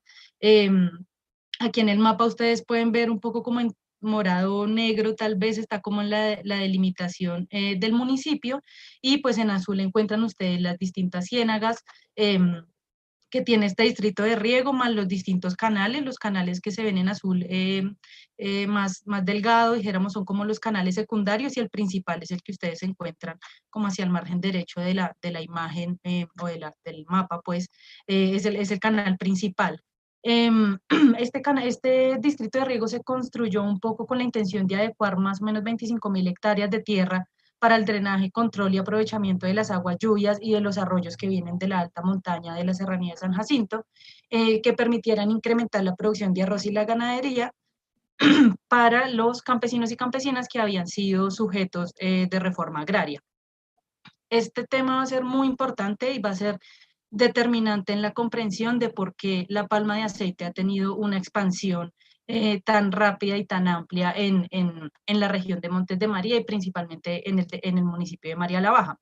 Este distrito inicialmente fue controlado por el Estado, pero hacia los años 90 empieza un proceso de privatización del distrito de riego y pasa a ser controlado por la Asociación de Usuarios del Distrito de Riego de María la Baja, Uso María. Y lo que encontramos entonces es que hacia los 90, que es cuando se empieza a expandir la palma, quienes empiezan a controlar Uso María son personas que hacen parte del sector palmicultor, como la familia de Carlos Murgas, quienes son dueños de Oleoflores, una de las empresas que tiene mayor representatividad en los Montes de María. Entonces empezamos aquí a ver cómo empieza a haber una relación entre la palma, el agua, y esto empieza a generar, dijéramos, unas restricciones de acceso y del uso del agua para las comunidades rurales. Bueno, aquí hay un mapa que creo que no se ve muy bien, lo lamento un poco por la resolución de la imagen, pero acá lo que queríamos mostrar un poco en este ejercicio que hicimos con Juan David Rodríguez era mostrar cómo la palma se ha ido expandiendo en función de los canales que hay en el municipio de María la Baja. Y aquí lo que se hizo fue a través como de unas búsquedas sencillas de proximidad de ArcMap, pudimos dar cuenta de que los cultivos empiezan a expandir cerca de los canales. Si ustedes ven el mapa que está a mano izquierda, hay unos punticos amarillos, esos son los cultivos de palma, y se empiezan a implementar, dijéramos, muy en función de los canales secundarios que tiene el distrito de riego. Ya luego en el siguiente mapa, que es en el de 2018, encontramos tal vez un poco como con amarillo, estas manchas son los cultivos de palma que se han expandido mucho más a través de estos canales secundarios que veíamos de pronto mejor en este mapa, ¿cierto? Toda esta parte, digamos que está como en el centro abajo de la ciénaga de María la Baja, es donde se han expandido los cultivos con mucho mayor con mucha mayor fuerza. Entonces, bueno, este es un tema que nos parece importante y que nos llama la atención, y lo que queríamos luego la intención un poco de ver cómo se viene expandiendo La Palma, era pensar en cómo se están dando este acaparamiento de tierras, cuáles son como estas características que permiten un proceso, dijéramos, como de acumulación y expansión del capital en los territorios rurales a partir de la palma de aceite. Y aquí entonces encontramos que se han venido dando dos procesos distintos que nos permiten hablar del acaparamiento de tierras. Uno está relacionado con los procesos de exclusión y exposición que están relacionados con el conflicto armado. Entonces, bueno, como les contaba un poco anteriormente, Montes de María ha sido una de las regiones mayoritariamente afectadas por el conflicto armado en todo el país. Hacia los 70 empiezan a aparecer las primeras guerrillas o grupos insurgentes y dijéramos hacia los 80 empiezan a tomar mucha mayor fuerza los grupos o algunas organizaciones vinculadas al narcotráfico y al paramilitarismo, y en los 90 lo que encontramos es un aumento de la violencia paramilitar muy fuerte que va a ser determinante en los procesos de despojo, desplazamiento y de violaciones de derechos humanos a la población rural de Montes de María. Un dato indicativo es que entre el 97 y el 2004, cuando se da, dijéramos, como este auge de la violencia paramilitar, se producen 42 masacres que dejan un saldo de 354 víctimas en Montes de María, que hay algunas masacres muy reconocidas, que se ha hecho un ejercicio también como de memoria frente a lo que ha pasado, por ejemplo, en María la Baja, la masacre de Mampuján. Y lo que encontramos es que hay un ejercicio como de despojo, de sacar a la población de los territorios, y luego empezamos a ver un proceso como de compras masivas de tierras. Estas compras masivas se hacen por parte de intermediarios que vienen de otras regiones y empiezan a comprar tierras a muy bajos precios. Hemos registrado algunos de estos casos en la base de datos de Landmatrix. Uno de ellos es el caso de Manuel Medina Muñetón y el otro de Guillermo Gaviera Echeverry, que son personas que parece ser que tienen vínculos o tuvieron vínculos con grupos paramilitares y que fueron personas determinantes en llegar y comprar la tierra a precios irrisorios a los campesinos que no habían sido despojados de sus tierras. Y luego estas tierras, digamos, quedan unos años, quedan sin uso, quedan ahí como vacías, pues, y luego estas son apropiadas por parte de grandes empresarios o son vendidas a empresas grandes que desarrollan distintos proyectos agroindustriales. Y todo este proceso de violencia, dijéramos, se da en el marco de la segunda fase, posterior a la violencia paramilitar, mejor, más o menos desde el segundo lustro de la primera década del 2000, del siglo XXI, perdón, se da la segunda fase de la política de seguridad democrática, se instala un laboratorio de paz en Montes de María y se da un impulso a los cultivos agroindustriales, uno de ellos pues la palma. Entonces, aquí vemos que empiezan a presentarse empresas, por ejemplo, como Olioflores, que desde finales de los 90 y tal vez más bien desde los primeros años del siglo XXI, empiezan a comprar tierras directamente para la producción de sus cultivos. Entonces, por un lado tenemos como todos estos procesos de exclusión y desposesión, pero por otro lado encontramos otros procesos de acaparamiento relacionados con un proceso que algunos autores llaman de incorporación adversa y que se dan a través de las alianzas productivas de Palma. ¿Por qué la incorporación adversa? Un poco porque lo que se plantea es, ya no vamos a expulsar a la gente de sus territorios, porque así como necesitamos tierra, necesitamos quien trabaje. Y qué mejor que los mismos campesinos que se queden en sus territorios y que queden vinculados a la cadena de valor de la palma de aceite a través de dime. 3 minutos. Sí, ya voy finalizando. A través de mecanismos de agricultura por contrato. Sin embargo, los campesinos, dijéramos, quedan sin ningún nivel de toma de decisiones frente al cultivo, más allá de terminar un poco como endeudados y en estos grandes contratos de arrendamiento de la tierra por 20 o 30 años, no tienen mayor capacidad de decisión. Y aquí lo que llama la atención es cómo se empiezan a juntar estos dos procesos de exclusión, pero estos de incorporación adversa. Entonces, en los 90 además aquí hay una crisis agrícola muy fuerte, empieza un aumento de importaciones de arroz que afectan gravemente a los productores arroceros que habían, por ejemplo, en María la Baja, empiezan a unos procesos de endeudamientos, a esto se suma dijéramos, todo el proceso de apertura económica, y lo que se propone un poco para salir de esta crisis agrícola es el cultivo de palma. En el año 2000, que estamos en un momento de mayor auge de la violencia paramilitar, aparece la primera alianza estratégica, que es la Sopalma Una. Esta se da entre la empresa Oleoflores, que les planteaba anteriormente, y 126 pequeños productores. Este caso lo tenemos registrado también en la base de datos de Landmatrix, es el caso 7028, y un poco lo que nos llama la atención es cómo todo este proceso de despojo y de desplazamiento y de violencia muy fuerte que hubo, de alguna manera está relacionado con que haya una facilitación para que se empiecen a dar estos ejercicios o estos mecanismos más bien de agricultura por contrato en la zona. Que bueno, que van a ser pues muy determinantes para comprender lo que viene pasando. Y finalmente, ya en términos un poco como de la reflexión final, lo que nosotros queríamos un poco proponer es que esta manera en que se empieza a expandir la palma de aceite y estos procesos de acaparamiento de tierras, si los pensamos un poco en una mediana duración, nos permiten en estos momentos no hablar solamente de un acaparamiento de la tierra como tal, sino en general del territorio.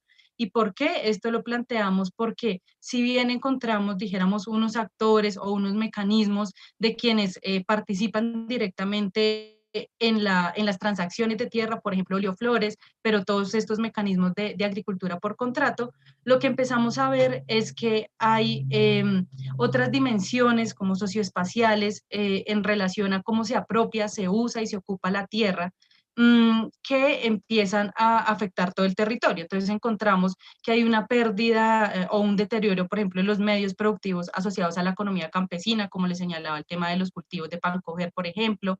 Hay un proceso de proletarización del campesinado en función de los cultivos de palma, de los campesinos que trabajan ahí, pero también encontramos que hay una pérdida y una restricción en el acceso no solo a la tierra, sino también a otros recursos que son muy importantes, como el agua. Si ustedes ven ahí, este es uno de los canales del distrito de riego, y La Palma la tenemos pues a menos de 500 metros, y esto se da en general en toda María la Baja. Entonces empezamos a ver cómo la expansión de Palma implica perder la tierra, perder otros recursos, pero también otras dinámicas que se daban esto, ¿cierto? Como la posibilidad de transitar entre los caminos, porque ahora están cercados y ya no hay forma de que la comunidad se desplace de un lado a otro. Entonces, finalmente, pensar en la posibilidad de hablar de acaparamiento territorial implica pensar en cómo se pierde el territorio en sus distintas dimensiones, en lo material, en lo social, en lo político, pero también en lo simbólico. Y un poco la reflexión final era esa, era como dejar abierto si podríamos hablar entonces de acaparamiento territorial en Montes de María. Muchas gracias. Muchísimas gracias, Natalia.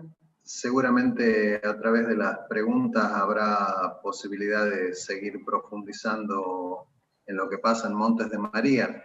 Creo que tenemos algunas preguntas, Paola, para los tres expositores. Sí, tenemos algunas preguntas. Bueno, vamos a ir respetando un poco el orden de cada una de las expositoras. Entonces, la pregunta para Carmen, que hay en la sala es, de acuerdo a la investigación que realizaste, ¿cuál sería la tendencia a esperar en el acceso a la tierra por parte de campesinos e indígenas en Nicaragua? Bueno, la tendencia, el panorama no es nada alentador. Ya se están viviendo situaciones en el mapa que mostré. Si podemos regresar visualmente a esa imagen, veían cómo el avance de la frontera agrícola estaba casi llegando al mar en Nicaragua. Entonces, lo que está pasando es que la frontera agrícola, el avance de la frontera agrícola está actualmente sobre territorios indígenas. Entonces, la situación que se vive actualmente, que es otra parte de mi investigación, pero que no la cubrí el día de hoy por restricciones de tiempo, es que las presiones que ponen estos procesos de acaparamiento es que empujan al campesinado cada vez a migrar más hacia el este. Venden sus tierras por las presiones de estas grandes empresas o de sus pares, venden y migran hacia el este y compran tierras más baratas hacia el interior del país, que ya no hay interior, prácticamente están llegando al mar, están sobre territorio indígena. Entonces, y compran tierras. Estas compras son obviamente ilegales porque también los territorios indígenas se traslapan con áreas de reserva.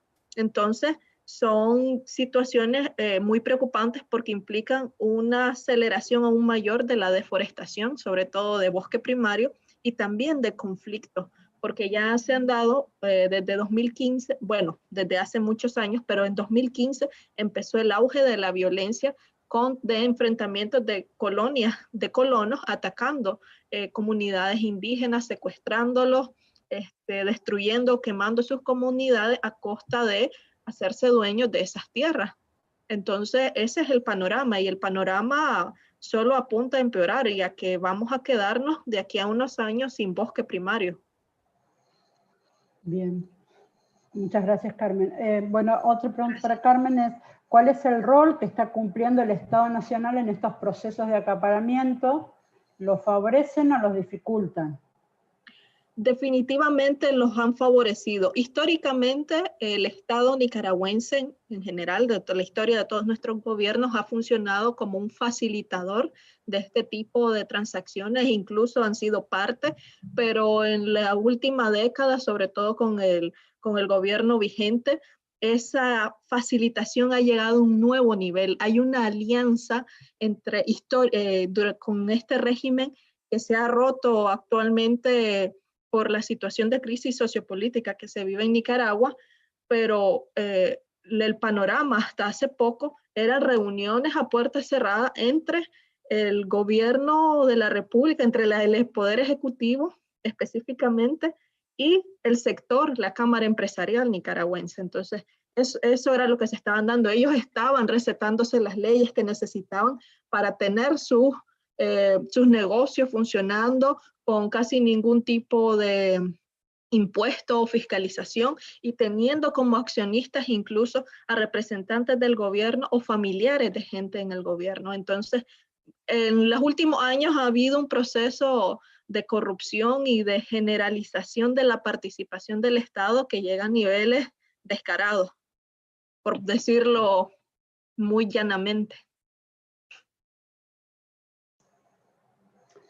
Bien, bueno, las últimas dos preguntas para Carmen es, ¿cómo influyó el modelo de diálogo y consenso entre el gobierno de Ortega y el COSEP en el proceso de acaparamiento de tierra? Y la otra pregunta es, ¿cuáles son las implicaciones de la invasión y acaparamiento de tierra en los territorios indígenas que cuentan con títulos de propiedad? Bueno, aquí es un poco insistir, pero voy a tratar de ser más específica. El modelo de diálogo y consenso lo que ha tenido como resultado es un alto involucramiento del sector estatal o de representantes del gobierno en inversiones privadas a través de testaferros también en muchas ocasiones.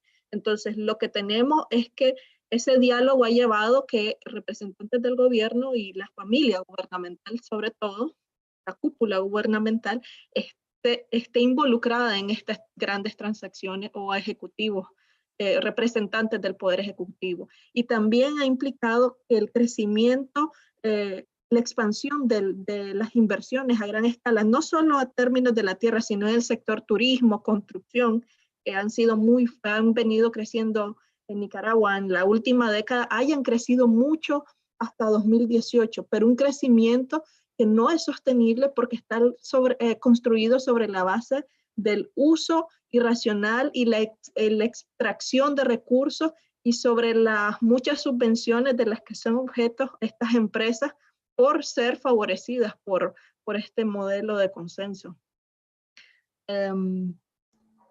La otra pregunta, bueno, las implicaciones son parte de lo que ya mencionaba. En territorios indígenas han habido secuestros, los pueblos indígenas han sido objeto de persecución, muchos defensores de derechos humanos indígenas han sido perseguidos, personas que conozco, entre ellos incluidos, han sido incluso atacados, han habido secuestros, asesinatos en los últimos 2-3 años, porque estos procesos de colonización hasta hace pocos años ocurrían sin violencia porque los colonos se tomaban tierras que eran territorios indígenas, pero que los pueblos indígenas no estaban ocupando. Entonces, lo que ha pasado es que el avance de esa colonización ha llegado ya a las puertas de las comunidades, y la reacción de las comunidades indígenas ha sido, ok, si el Estado, si los gobiernos no nos van a proteger, está en nuestras manos. Entonces ellos han decidido armarse, y cuando te armas, siempre hay enfrentamientos y ahí termina resultando en muerte, en desplazamiento. En un proceso de investigación que acompañamos el año pasado, se documentaban más de 1.500 personas desplazadas solo en un periodo de 2 años. Ese es un desplazamiento forzado que ocurre por la intimidación, porque estos pueblos indígenas tienen mucho temor de que los colonos vayan a asesinarlos.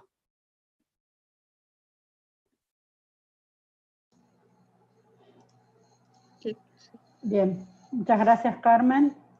Vamos a seguir con las preguntas para las otras dos compañeras. Ahora el turno de Marcela. Marcela, tenemos 2 preguntas para vos. La primera es, ¿el Estado vende tierras ancestrales a empresas? Y la segunda es, ¿cuánto tiempo le llevó a revisar los libros de adjudicaciones y compra-venta? ¿Y qué porcentaje de esos datos pudieron ingresar como casos de grandes transacciones de tierra a Landmatrix? Gracias, Pau, por las preguntas, y a los compañeros y compañeras que nos acompañan por haberlas realizado. En relación a la primera pregunta, que tiene que ver con el Estado, los procesos que realiza el Estado son procesos de adjudicación de tierras. No son compraventa, es decir, el Estado entrega tierras. De ahí para allá, a quien entrega tierras, entonces puede entregar, digamos, ya es una decisión estatal el tipo de beneficiarios de estas tierras. En la ley actual, de la ley de tierras del año 2016, se favorece idealmente a la agricultura familiar campesina, a las comunas, comunidades, pueblos y nacionalidades, ¿no es cierto? Pero en el macro más amplio, entonces habría que tener estudios más finos que nos permitan mirar efectivamente cuáles han sido esos beneficiarios de los procesos de adjudicación de tierras que realiza el Estado. Entonces, dentro de nuestro caso de estudio, justamente uno de los casos que está registrados, 1 o 2 casos que registramos en la Landmatrix, en Esmeraldas, en este cantón, justamente el Estado adjudicó tierras a un empresario importante, actualmente en el Ecuador. Este proceso de adjudicación de tierras fue entre el año 2000 y el 2002, digamos, fue para una empresa productora justamente de palma africana. Entonces, este es un ejemplo puntual en donde se visibiliza que efectivamente el Estado también hace procesos de adjudicación de tierras con empresas. Entonces, no solo los beneficiarios son comunas, pueblos y nacionalidades, sino también empresas. El otro elemento es que justamente con Natalia Espinosa, con Nati, estuvimos en Esmeraldas ya hace 2 años, y ahí uno de los compañeros presentó justamente el caso que luego pudimos registrar en la Landmatrix, y él mencionaba que el Estado, cuando adjudicó la tierra a esta empresa, ellos ya estaban viviendo en este territorio de manera ancestral, por posesión. Se trata de los compañeros de la parroquia de Wimbí, población afroecuatoriana. Entonces, el Estado, podríamos decir, inobservó la presencia de los compañeros que estaban asentados sobre estas tierras y realizó procesos de adjudicación a una empresa sobre esas mismas tierras. Entonces, también pasa eso, ¿no? Digamos, por colocar algunas evidencias. Y además, digamos, en el Ecuador, en el año 2002, se implementó un decreto ejecutivo que planteaba justamente la ampliación de la palma africana en la provincia de Esmeraldas.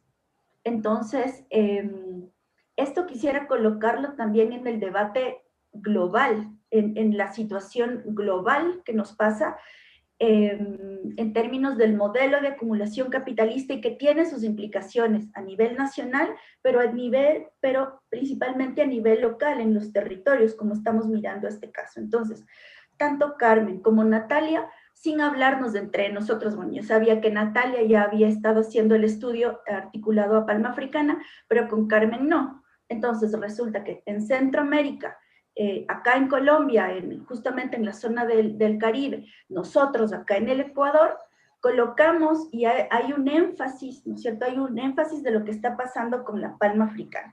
Es un elemento. Otro elemento en términos globales es que la palma africana se trata de un cultivo flexible. Es decir, no es cualquier tipo de cultivo. Se trata de, hay ciertos cultivos, como este caso, que es la palma africana, que el uso puede ser destinado para diversas cosas, para diversos usos. Entonces, cuando se lo vende, se puede vender como alimento para las personas, puede venderse como un elemento para la industria, digamos, tiene diversos usos, y eso en el marco del mercado permite una flexibilidad para los empresarios. Si no pueden venderlo como alimento, porque el precio en el mercado está bajo, entonces lo venden como un insumo para la industria. Esa es una estrategia, y justamente vemos los autores reconocidos a nivel global colocan estos elementos. Justamente eso está en el informe de la FAO del 2012, cuando hizo el estudio de América Latina sobre mercado de tierras y acaparamiento de tierras, en donde se coloca, se perfila, justamente se menciona cuáles serían este tipo de cultivos. Y digamos, vemos que uno de esos justamente es este, y además vemos que hay unas políticas públicas que facilitan esos procesos de expansión en los países y en los territorios. Entonces, eso me parecía pertinente, esos elementos, colocar de manera amplia. Perdón si me extendí en la primera respuesta. La segunda pregunta, que tiene que ver con el tiempo de la investigación, nos tomó alrededor de 1 y 2 semanas. No sé si suena relativamente corto el tiempo, pero implicó una movilización de un importante número de personas. Es decir, no fue una persona que llegó y estuvo ahí 1 hora. Estuvimos varias personas, fueron, si no me equivoco, alrededor de 6, 7 estudiantes que estuvimos allá, digamos, al menos de entre 6 y 8 horas, sentados revisando de manera muy detallada los libros del registro de la propiedad. Y aparte de eso, justamente nos acompañaron los compañeros de otro proyecto, el proyecto Equiterra, entonces también estuvimos con ellos. Y aparte de eso, el coautor de este artículo, entonces, realizó todas las gestiones para que nos permitan a las universidades, que esto tiene el respaldo de la Universidad Central, de la Universidad Técnica Luis Vargas Torres, para que nos permitan acceder a esa información. Entonces, se fueron dando ciertas condiciones que nos permitieron generar estos datos, ¿no? Y qué porcentaje de ellos están registrados. Entonces es importante esa pregunta, porque finalmente encontramos 177 casos de más de 200 hectáreas. Sin embargo, y encontramos los mínimos que la base de datos de la Land Matrix nos pide para registrar, es decir, el nombre del comprador, el nombre del vendedor, el año de la transacción, la superficie. Digamos, son mínimos obligatorios que debe contener la base de datos. Y tenemos todos esos datos. Sin embargo, como es información del registro de la propiedad y es información sensible, no disponible al público, por lo tanto, no podemos registrar todos esos 177 casos. Entonces, a ratos es como una camisa de fuerza que tenemos todos estos datos, ¿no? Y potente, porque nos permitiría hacer una mirada de perfil, no país, sino un perfil de lo que ocurre efectivamente, que es probablemente lo que mostramos, pero no podemos registrarlos. Así que hemos registrado algunos muy puntuales que nos hemos apoyado en fuentes de información adicionales, en donde esta información ha sido publicada, pero estos datos con nombre y apellido nosotros no los podemos difundir. Eso, muchísimas gracias. De salir en chat es ¿cómo influyen los procesos de cambios políticos en el acaparamiento en Ecuador?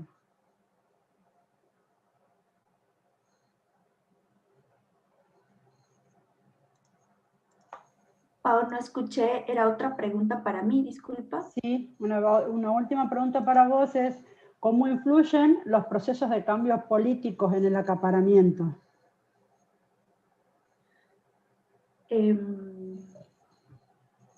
Realmente es una pregunta importante y siento yo que necesitamos evaluar. No quisiera que mi respuesta sea sí influyen, e influyen de manera importante, porque creo que ya he presentado algunos datos que nos permiten mirar que efectivamente el proceso y las decisiones estatales influyen de manera significativa en los procesos de acaparamiento de tierras. Pero aprovechando esta pregunta, quisiera referirme a la Ley de Tierras del año 2016, que es la última ley que tenemos en el Ecuador. Y en esta ley es la primera vez que se trata un artículo específico sobre la inversión extranjera en tierras. Esto no lo teníamos antes en el Ecuador y a partir de justamente otros análisis de otro compañero investigador, Alex Zapata, que me permito mencionarlo acá, se evidencia que a partir de esta ley que está agregando este artículo, que es el artículo 20 sobre inversión extranjera, hay un importante estímulo a que se den procesos de compra de tierras hacia inversores extranjeros, ¿no? Entonces, no hemos evaluado la política pública y este artículo en particular, si ha incidido o no, si se ha ampliado o no justamente los compradores extranjeros a partir del año 2000 hasta acá, el 2020. Sin embargo, eso lamentablemente ocurrió o está ocurriendo en el Ecuador y fue justamente por decisión del Ejecutivo, porque en el debate legislativo que hubo de la Ley de Tierras, los legisladores en los dos informes previos de la ley colocaban que no se venderá, ¿no? Que no se venda la tierra. Sin embargo, cuando el Ejecutivo veta la ley, coloca que la tierra sí puede venderse. Entonces puede venderse a empresas extranjeras, puede venderse a estados extranjeros. Y hay una diversidad de mecanismos, ya sea con asocio con comunidades, asocio con empresas, asocio con, digamos, hay una diversidad, ¿no? de mecanismos. Entonces, digamos, de esa manera quería responder la pregunta, pero sería muy importante que realizamos un proceso de evaluación del impacto de esa ley, de ese artículo en particular. Acá está presente en el foro, si no me equivoco, está María José Quispe. Ella es una compañera del CIPAE. Ella realizó un seguimiento a algunos artículos de la ley y justamente de ese en particular no se había registrado, digamos, información precisa del seguimiento.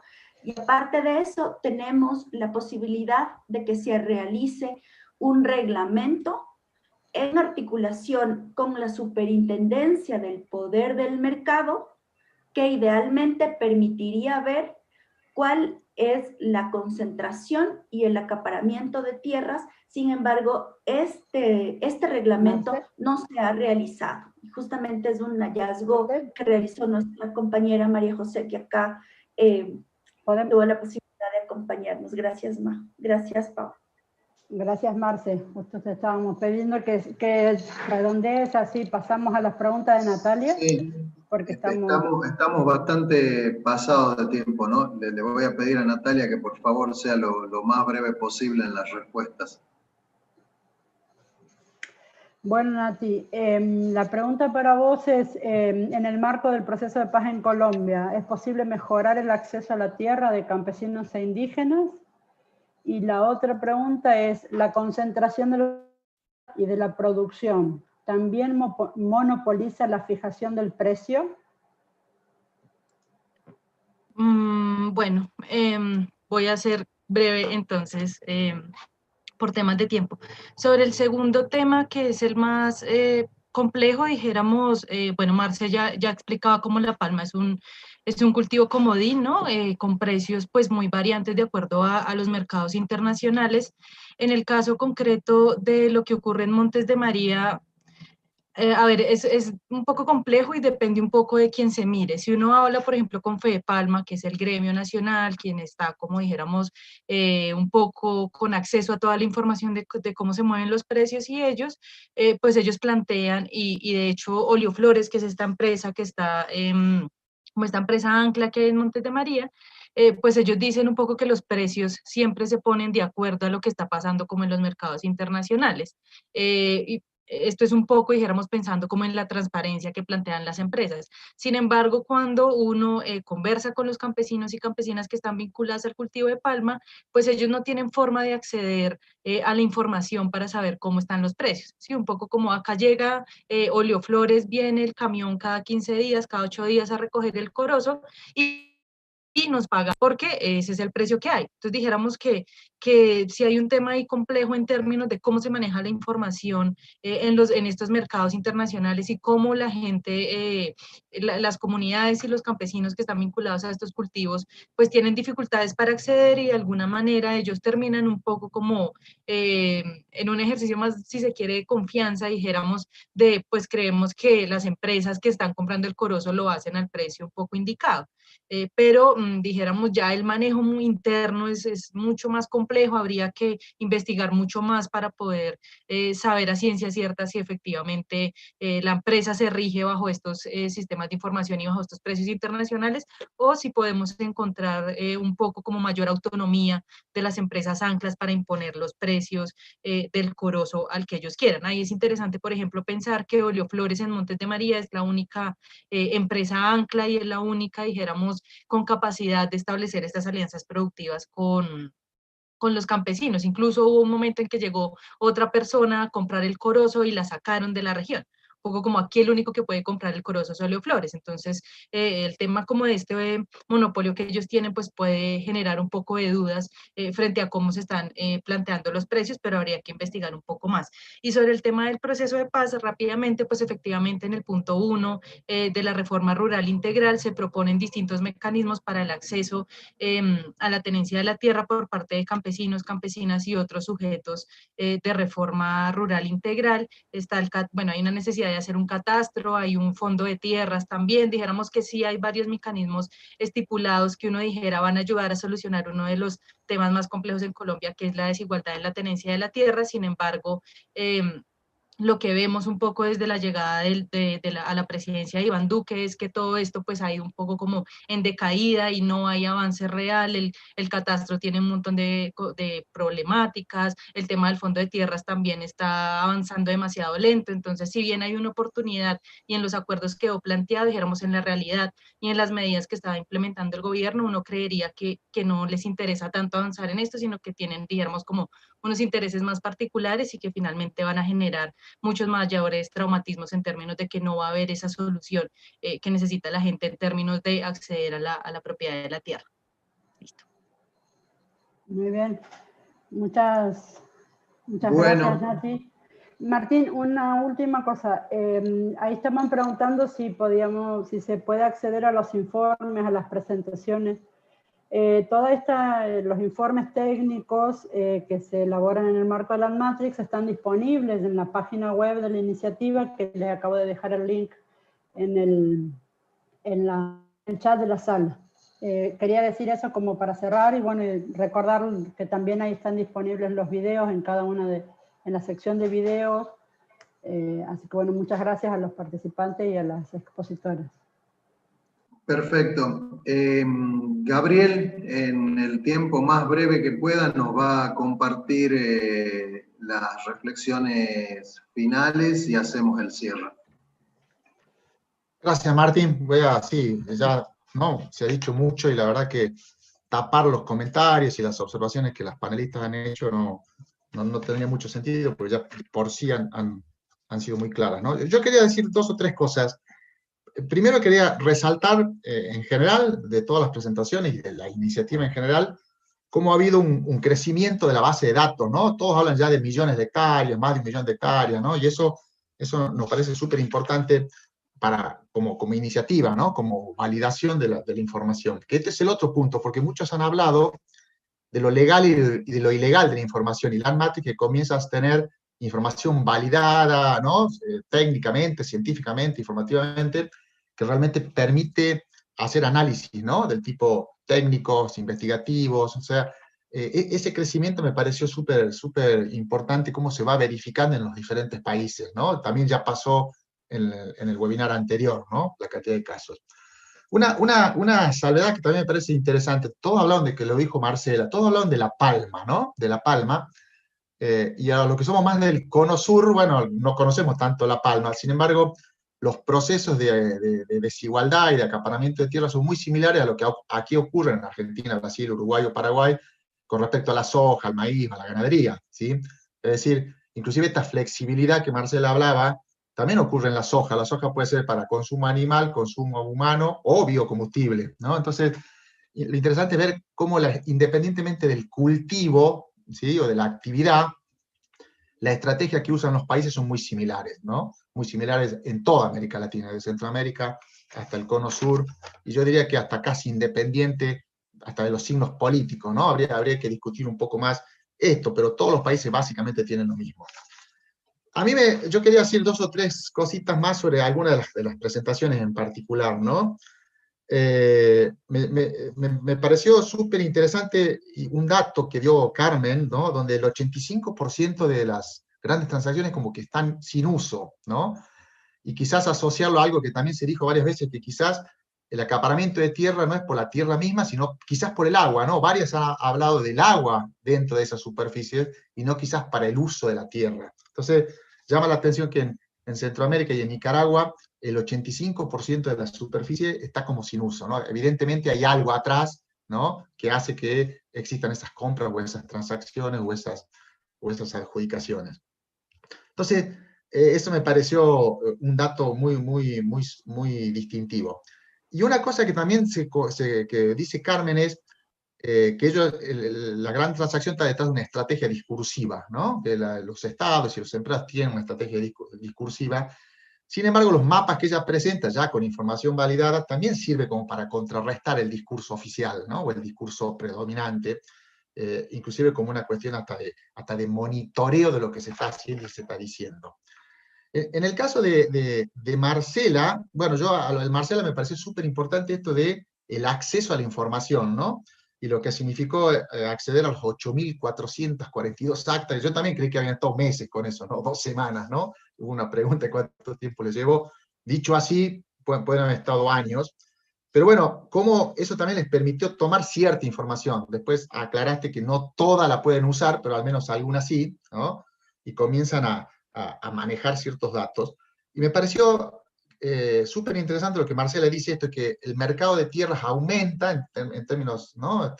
Estadísticos, pero las adjudicaciones del Estado es como que bajan, ¿no? Quizás ahí hay como para profundizar un poco, ¿no?